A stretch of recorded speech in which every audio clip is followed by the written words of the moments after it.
क्या आप भी मेरी तरह 100 या 150 रुपए का चश्मा खरीद कर ये समझते हैं कि आपको धूप से बचाती है? इस चश्मे की हकीकत क्या है, इसको आज टेस्ट कराएंगे, हमारे साथ रहिए।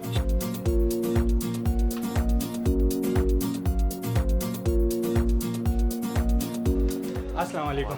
सलाम। क्या आप मुझे ये चश्मा टेस्ट करवा सकते हैं कि ये यूवी है या नहीं है? अच्छा, आपका जो दिया हुआ चश्मा है ये मुकम्मल तौर पर यूवी प्रोटेक्शन में शुमार नहीं होता है।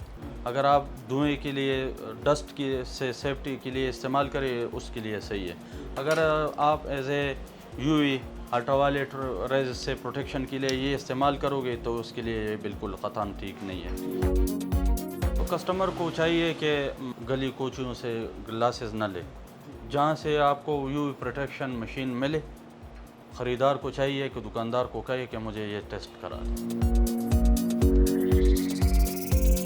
बाज़ार में आपको जो ऐनक मिलती है उसके नुकसान के बारे में आप पूछ रहे होते हैं, तो वो आपको जो प्रोटेक्शन है वो प्रोटेक्शन आपको प्रोवाइड नहीं कर रही। तो आप ख़ुद ही सोच लें कि अगर 100-150 का एक गिलास आपको मिलता है और दूसरा आपको जो 1500 का या 2000 का आपको मिलता है, वही जो CR39 पॉलीकार्बोनेट जो मटेरियल्स यूज़ होते हैं वहाँ पे, वो आपको बाहर वाले में नहीं मिलते।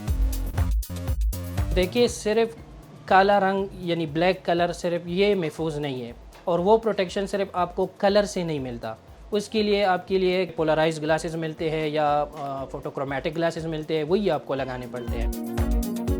एक नेकेड आई से एक बंदा ये बिल्कुल नहीं बता सकता कि ये अल्ट्रावायलेट है या प्रोटेक्टेड है। अगर कोई बाहर मार्केट में अगर बंदा जाता है, वहाँ से एक चश्मा उठा लेता है, तो वहाँ तो कोई मशीन या वगैरह कुछ इस तरह की चीज़ नहीं होती जो आपको बताए, वो क्लियर करे कि ये ऐसी चीज़ है।